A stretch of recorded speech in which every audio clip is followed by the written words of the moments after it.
காலத்துல பனியால மூடப்பட்ட மலைகளும் உயரமான மரங்களும் சூழ்ந்த ஒரு அழகான அரண்மனை இருந்துச்சு.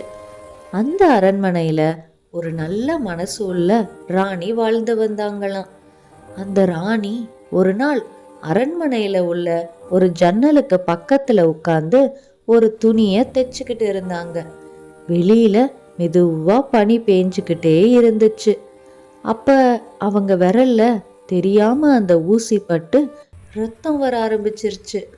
அந்த ரத்தத்துல சில துளிகள் ஜன்னலுக்கு பக்கத்துல இருந்த பனி மேல விழுந்துச்சு.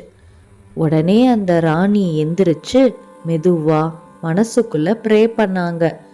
இந்த பனி மாதிரி வெண்மையான தோலும், இந்த ரத்த மாதிரி நல்ல சிவப்பான உதடுகளும், நல்ல கருமையான முடியும் இருக்கிற மாதிரி ஒரு குழந்தை பிறந்தா நல்லா இருக்கும்னு ப்ரே பண்ணாங்க. அந்த ப்ரேயர் கொஞ்ச நாள்லயே உண்மையாயிருச்சு. அந்த ராணிக்கு ஒரு அழகான பொண்ணு பிறந்துச்சு. அந்த குழந்தையோட முகத்துல ஒரு தூய்மை, கண்கள்ல ஒரு ஒளி தெரிஞ்சது. மொத்த அரண்மனையும் ரொம்ப சந்தோஷமா இருந்துச்சு. அந்த குழந்தைக்கு அவங்க வச்ச பேரு தான் ஸ்னோ ஒயிட். ஆனா அந்த மகிழ்ச்சி ரொம்ப நாளைக்கு இல்லை. ஸ்னோ ஒயிட் பிறந்து கொஞ்ச வருஷங்கள்லயே அந்த ராணி இறந்து போயிட்டாங்க.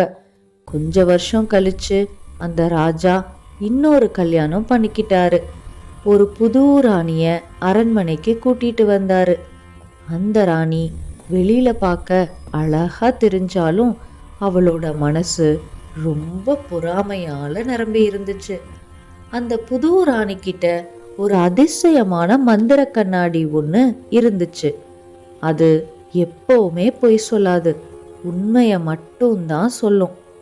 ஒவ்வொரு நாளும் அந்த ராணி அந்த கண்ணாடி முன்னாடி நின்று, கண்ணாடி, இந்த உலகத்திலேயே ரொம்ப அழகானவங்க யாரு அப்படின்னு கேட்பா.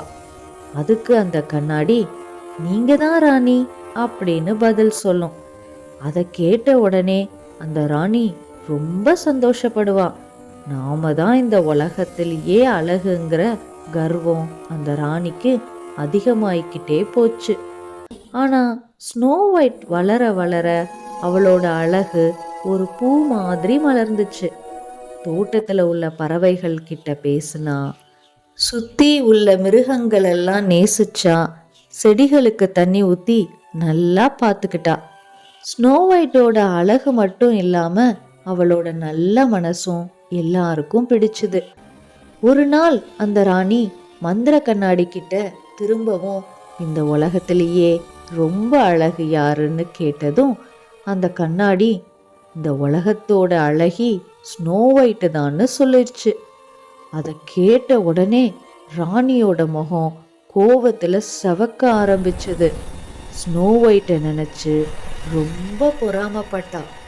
உடனே அந்த ராணி ஒரு வேட்டைக்காரனை கூப்பிட்டு ஸ்னோ ஒயிட்டை காட்டுக்கு கூட்டிட்டு போய் கொலை பண்ண அப்படின்னு சொல்லிட்டா. வேட்டைக்காரனும் ஸ்னோ ஒயிட்டை காட்டுக்குள்ள கூட்டிட்டு போனான்.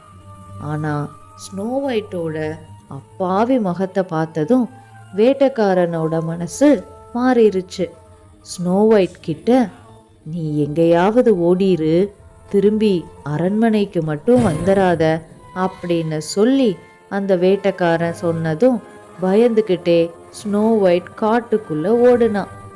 காடு ரொம்ப இருட்டா இருந்ததால பயத்துல ஸ்னோ ஒயிட் அழுதுகிட்டே ஓடுனான். ஆனா அங்க உள்ள பறவைகளோட குரலும் விலங்குகளோட அன்பும் அவளுக்கு தைரியத்தை கொடுத்துச்சு. கொஞ்சம் கொஞ்சமா சூரியன் மறையும் போது ஸ்னோ ஒயிட் ஒரு குட்டி வீட அந்த காட்டுக்குள்ள பார்த்தா. ஜன்னல் வழியா அந்த வீட்டுக்குள்ள எட்டி பார்த்தப்ப 7 குட்டி சேர்ஸ், 7 குட்டி பெட்டு எல்லாம் இருந்தது. அந்த வீட்டுக்குள்ள போய் பார்க்கும்போது குப்பையா இருந்ததால ஸ்னோ ஒயிட் அதை கிளீன் பண்ண ஆரம்பிச்சா. ஓடி வந்த களைப்புல ஸ்னோ ஒயிட் அங்க இருந்த கொஞ்சம் சாப்பாடை சாப்பிட்டுட்டு அந்த பெட்டு மேல படுத்து தூங்கிட்டா. சுரங்கத்துல வேலை பார்த்து முடிச்சுட்டு சாயங்காலம் அந்த குள்ள மனிதர்கள் எல்லாம் அந்த காட்டுக்குள்ள இருந்த வீட்டுக்கு திரும்பி வந்தாங்க. உள்ள ஸ்னோ ஒயிட் தூங்குறத பார்த்து ஆச்சரியப்பட்டாங்க. அப்புறமா ஸ்னோ ஒயிட் எந்திரிச்சதும் அவளோட கதையை கேட்டு அந்த குள்ள மனிதர்கள் எல்லாம் அவ மேல ரொம்ப இறக்கப்பட்டாங்க. அவளை அங்கேயே தங்கிக்க சொல்லிட்டாங்க. அன்னையிலிருந்து ஸ்னோ ஒயிட் அவங்க வீட்டில் தங்கி ஜாலியா பாடிக்கிட்டு சமைச்சுக்கிட்டு அந்த வீட்டையே அன்பால நிரப்புனா. அந்த குள்ள மனிதர்களும் சந்தோஷமா வேலைக்கு கிளம்புனாங்க. ஸ்னோ ஒயிட் அவங்களுக்கு டாட்டா சொல்லி அவங்கள அனுப்பி வச்சா. அதே சமயம் அரண்மனையில இருந்த ராணி ஸ்னோ ஒயிட் செத்துட்டதா நினைச்சு திரும்பவும் அந்த மந்திர கண்ணாடி கிட்ட உலகத்திலேயே ரொம்ப அழகு யாரு அப்படின்னு கேட்டதும் கண்ணாடி ஸ்னோ ஒயிட்னு சொல்லிருச்சு. அதை கேட்டதும் ராணிக்கு கோவம் உச்சத்துக்கு போயிருச்சு. உடனே அந்த ராணி ஸ்னோ ஒயிட்டை கொல்ல நினைச்சு ஒரு விஷம் கலந்த ஆப்பிளை தயாரிச்சா. அவளும் ஒரு வயசான பாட்டி மாதிரி வேஷம் போட்டுக்கிட்டு காட்டுக்குள்ள ஸ்னோ ஒயிட் இருந்த வீட்டை தேடி போனான். அங்க ஸ்னோ ஒயிட் வீட்டுக்கு முன்னாடி உட்காந்து கிளீன் பண்ணிட்டு இருந்தா.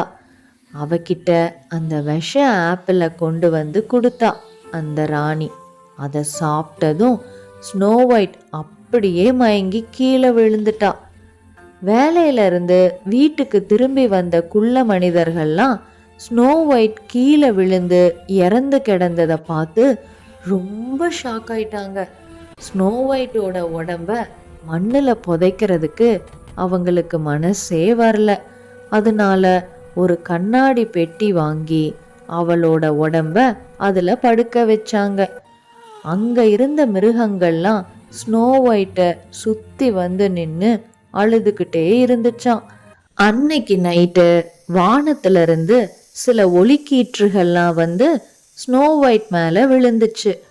அப்போ ஒரு இளவரசன் காட்டுக்குள்ள அந்த வழியா குதிரையில போனான். ஸ்னோ ஒயிட்டை பார்த்ததும் அந்த இளவரசனுக்கு ரொம்ப பிடிச்சு போச்சான். உடனே குதிரையிலிருந்து கீழே இறங்கி அந்த கண்ணாடி பெட்டியை திறந்து ஸ்னோ ஒயிட்டுக்கு முத்தம் கொடுத்தான். உடனே ஸ்னோ ஒயிட் உயிரோட எந்திரிச்சிட்டா. அதை பார்த்த குள்ள மனிதர்கள் ரொம்ப சந்தோஷப்பட்டு ஸ்னோ ஒயிட் திரும்ப கிடைச்சத கொண்டாடினாங்க. ஸ்னோ ஒயிட்டும் இவ்வளோ நாள் அவளை நல்லபடியா பார்த்துக்கிட்ட குள்ள மனிதர்கள் கிட்ட நன்றி சொல்லிட்டு அந்த காட்டுல இருந்து கிளம்புனான். ஸ்னோ ஒயிட்டை அந்த இளவரசன் தன்னோட அரண்மனைக்கு கூட்டிட்டு போனான். அந்த அரண்மனையில கல்யாண அலங்காரங்கள்லாம் ஏற்பாடு செஞ்சிருந்தாங்க. ஸ்னோ ஒயிட் வெட்டிங் ட்ரெஸ் போட்டுக்கிட்டு கைய ஆட்டிக்கிட்டே உள்ள வந்தா.